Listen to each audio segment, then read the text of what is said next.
విశ్వాసం ఉంచాము కనుక పరిస్థితులు ఎలా మారిపోయినా సరే, పరిస్థితులు తారుమారైపోయినా సరే, మన నమ్మికను మాత్రం మనం తప్పిపోవడానికి వీలు లేదు. హల్లెలూయా.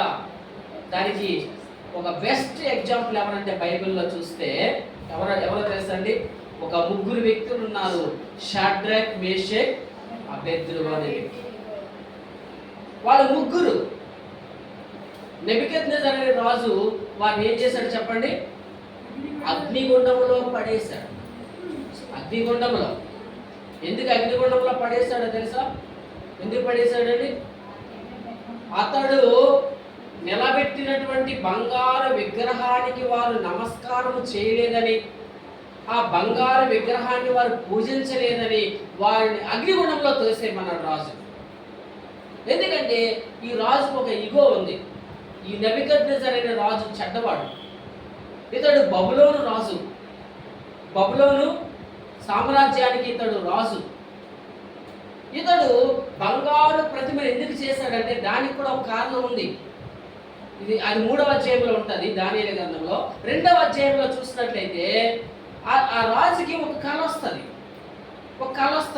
ఆ కళలో అతనికి ఏం కనపడిందంటే ఒక రూపం కనిపించింది. ఒక మనిషి రూపం కనిపించిందంట. ఆ రూపం కూడా ఎలా ఉందంటే జాగ్రత్త వినండి. ఈ శిరస్సు అంతా కూడా ఎలా ఉంది చెప్పండి? బంగారం రూపంలో ఉంది శిరస్సు. ఈ భుజాల నుంచి ఈ పట్ట వరకు కూడా చూడండి, ఇక్కడ నుంచి శిరస్సు అంతా కూడా దేనితో ఉందండి? బంగారంతో చేయబడి ఉందట. ఈ భుజాల నుంచి పట్టంతా కూడా ఇక్కడ వరకు కూడా దేనితో చేయబడింది? వెండితో చేయబడిందంట. అలాగే ఈ తొడలు ఉంటాయి కదా, ఈ తొడలు ఇత్తడితో చేయబడ్డాయంట.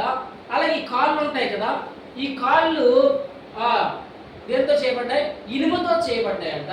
ఈ పాదాలు ఉన్నాయి కదా, కింద పాదాలేమో ఇనుము మట్టి కలిసి మిళితమైపోయి ఉన్నట్లుగా ఆ విగ్రహాన్ని చూశాడంట. అదే కళలో ఒక ప్రతిమను చూశాడంట. చూసినప్పుడు దాని యొక్క అర్థమేంటి రాజుకి తెలియట్లేదు. అతని దగ్గర ఉన్న వాళ్ళందరినీ పిలిపించాడు. అతని దగ్గర ఎవరున్నారు చెప్పండి? రాజు దగ్గర శకులుగాలు ఉన్నారు, మంత్రగాలు ఉన్నారు, తర్వాత ఇంకెవరండి? సోది చెప్పేవాళ్ళు ఉన్నారు. వీళ్ళందరూ ఉన్నారు. వాళ్ళందరినీ పిలిపించాడు రాజు. అయ్యా, రాత్ర నాకు కళ వచ్చింది, కానీ నాకు ఆ కళ గుర్తు లేదు, దాని భావం కూడా నాకు తెలియట్లేదు. కనుక మరి వీళ్ళు ఎవరైనా సరే ఆ కళ దాని భావం కూడా చెప్పండి అంటే వాళ్ళన్నారు, మాంత్రికులు సగులుగాడు ఏమన్నారు తెలుసా అండి? అయ్యా, కనీసం మీకు వచ్చిన కళ అయినా చెప్తే మేము దాని భావం చెప్పగలం, కానీ మీకు కళ కూడా గుర్తులేదు అంటున్నారు. మీరు కళ చెప్పకపోతే మేము భావం ఎలా చెప్పగలమని చెప్పి వాళ్ళందరూ మాట్లాడుతున్నారు. సగులుగాడు, మాంత్రికులు వాళ్ళందరూ కూడా.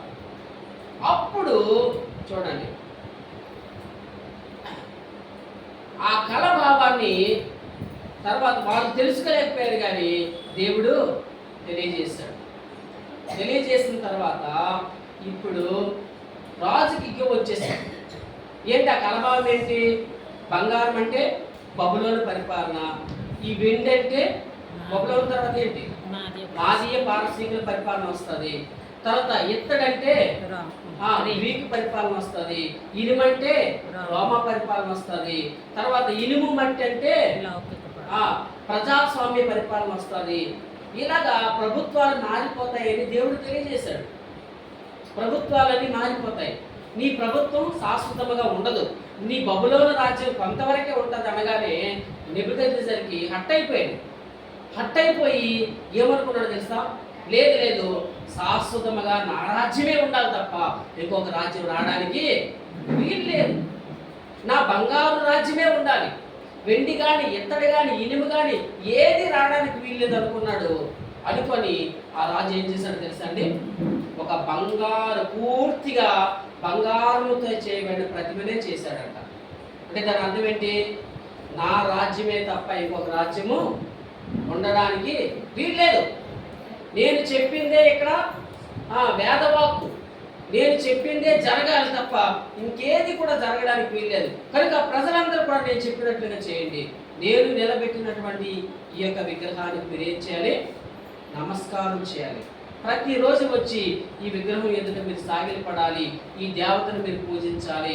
దీనిని తప్ప ఇంకే ఎవరిని పూజించినా సరే నేను ఊరుకోను, ఇంకే దేనికి నమస్కారం చేసినా సరే నేను అగ్నిగుండం వేసేస్తానని రాజు ఆజ్ఞాపిస్తే 3 భక్తులు మాత్రం ఏం చేశారు చెప్పండి? మిగతా వాళ్ళందరూ వెళ్ళిపోయి ఆ ప్రతిమ కాలు మీద పడిపోయి మొక్కేస్తున్నారు, పూజించేస్తున్నారు దాన్ని.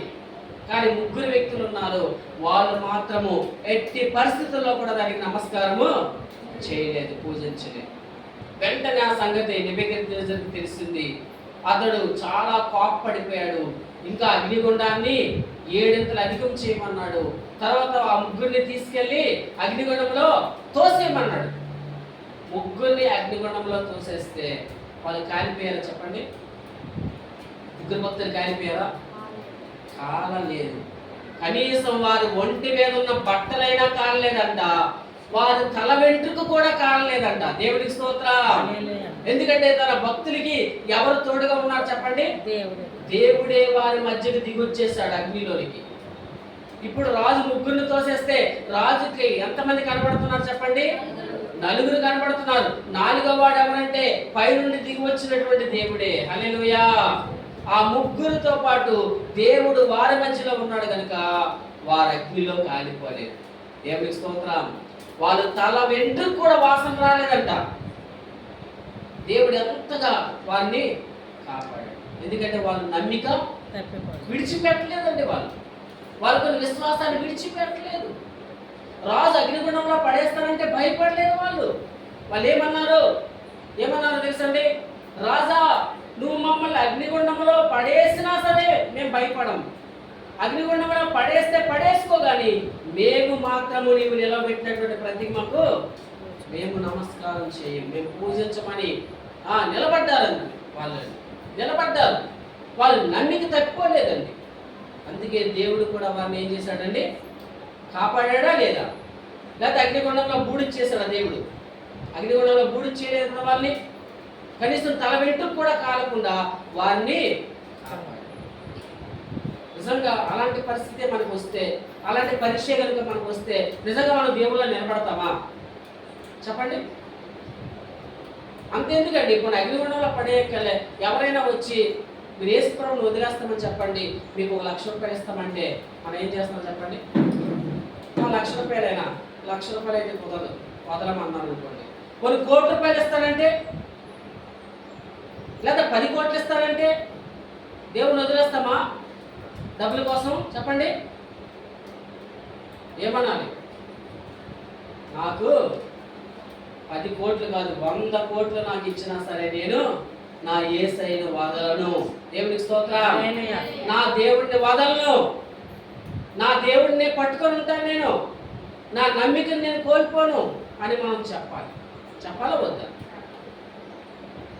అంతేగాని 10 కోట్ల 100 కోట్ల అని మనం ఆశపడకూడదు. కానీ ఎవరు ఇచ్చారనుకోండి, 10 కోట్లు 100 కోట్లు ఎవరు ఇచ్చేస్తారండి? ఒకవేళ అలా ఎవరైనా ఆశ పెట్టినా సరే మనము లొంగకూడదు. డబ్బు కోసం